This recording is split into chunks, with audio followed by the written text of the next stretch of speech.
అందరికీ నమస్కారం. ఈరోజు మనం వినబోయే కథ మాట దెబ్బ. రచయిత జొన్నలగడ్డ రత్నగారు. ఇక కథలోకి వెళితే, సిరిపురం జమీందారు చిన్నమరాయుడు ఒకనాటి సాయంకాలం ఊరవతలికి షికారుకు వెళ్ళి తిరిగి వస్తుండగా దారిలో ఆయనకు బాగా విరగ కాసిన మామిడి తోట ఒకటి కంటపడింది. జమీందారు ఆ తోటకేసి ఆశ్చర్యంగా చూస్తూ నిలబడ్డాడు. అది గమనించిన దివాను దివాకరుడు ఆయనతో, ప్రభు, లోగడ తమరు ఈ తోటకేసి వచ్చినట్టు లేదు, తోట తమరిదే అన్నాడు చిన్నగా నవ్వుతూ. జమీందారు అలాగా అంటూ తల ఊపి, కాపలా ఉంటేనే దిక్కులేని ఈ రోజుల్లో తోటలో కాపలావాన్ని పెట్టకుండా ఎందుకు వదిలేశారు? వెంటనే ఎవరో ఒకన్ని కాపలాగా నియమించండి అని దివాను మీద చిరాకు పడసాగాడు. దివాను వినయంగా, తోటకు కాపలా లేకపోవడమేమిటి ప్రభు? రంగన్న అనేవాడు ఈ మామిడి తోటకు కాపలాదారు. చాలా నమ్మకమైన మనిషి. ఎంతో కాలంగా వాణ్ణి నేను ఎరుగుదును. ఏ పని మీదైనా ఊళ్ళోకి వెళ్ళాడేమో అన్నాడు. అంతలో ఆయనకు తోటలోని ఒక చెట్టు నీడలో కూర్చున్న ముసలావిడ కనిపించింది. దివాను ఆమెను జమీందారుకు చూపి, ఆ ముసలమ్మ రంగన్న తల్లి. ఆమె తోటలో ఉన్నంత వరకు చెట్ల నుండి ఒక్క పిందెనైనా ఎవరూ రాల్చి పట్టుకుపోలేరు అన్నాడు. జమీందారు ఆశ్చర్యంగా, ఆ ముసలిదానికి లేచి నిలబడే శక్తైనా ఉన్నట్లు లేదు.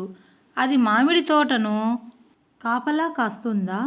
ఏ దొంగవాడో వచ్చి కాయలు కోస్తుంటే లేవలేని ఆ ముసలిది ఏం చేయగలదు అన్నాడు. అందుకు దివాను, ప్రభు, తుంటరులను దొంగలను అదిలించడానికి మనిషికి కేవలం కండబలమే అన్ని సందర్భాలలోనూ పనికి రాకపోవచ్చు. ఒక్కొక్కసారి మాట దెబ్బతో అవతలవాన్ని చిత్తు చేయవచ్చు. ఈ ముసలిది అసాధ్యురాలని, అలాంటి మాట దెబ్బతో ఎదుటి వాళ్ళను ఎన్నో సందర్భాలలో హడలగొట్టిందని ఊళ్ళో అంతా అనుకుంటారు అని చెప్పాడు. ఇది విని జమీందారు మరింతగా ఆశ్చర్యపోతూ, అయితే మనం తోటలోకి వెళ్ళి మామిడికాయలు కోయడానికి ప్రయత్నిద్దాం. ఈ ముసలమ్మ మనల్ని ఎలా ఆపగలదో తెలిసిపోతుంది అన్నాడు. జమీందారు దివాను తోటలోకి వెళ్ళి ఒక చెట్టు కింద నిలబడ్డారు. ఎవరో కొత్త వాళ్ళు తోటలోకి వచ్చారని గ్రహించి ముసలమ్మ మెల్లగా అడుగులో అడుగు వేసుకుంటూ వాళ్ళున్న చోటుకు వచ్చింది. దాపులనున్న ఒక చెట్టు నుంచి కాయలు కొద్దామనుకున్న జమీందారుకు అక్కడ గడ్డి మేస్తున్న 2 కోడెగిత్తలు కనిపించాయి.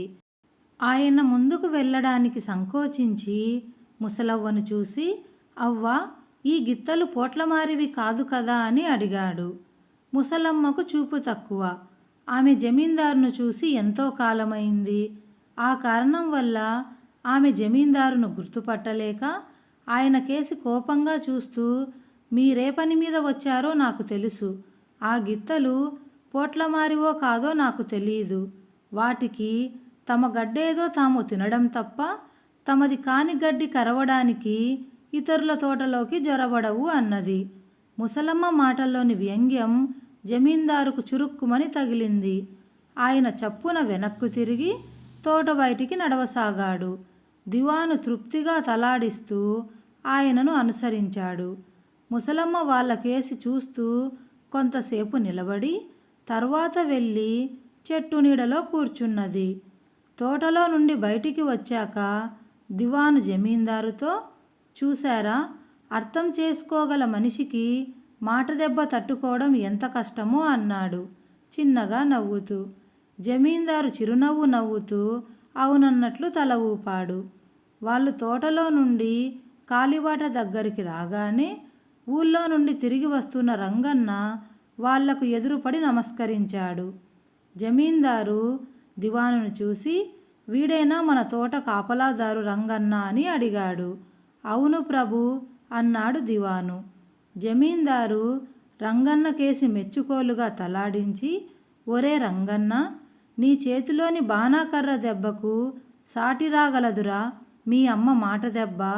ఇదిగో నా బహుమానంగా ఈ డబ్బు మీ అమ్మకివ్వు అంటూ చొక్కా జేబులోంచి 10 వరహాలు తీసి రంగన్న చేతిలో పెట్టాడు. కథ కంచికి మనం మరో కథలోకి. ఈ కథ మీకు నచ్చినట్లయితే దయచేసి లైక్ చేసి షేర్ చేయండి. మరిన్ని మంచి తెలుగు కథల కోసం మన ఛానల్ని సబ్స్క్రైబ్ చేసుకొని ఆల్ అనే బటన్ని ట్యాప్ చేయడం మాత్రం మర్చిపోకండి.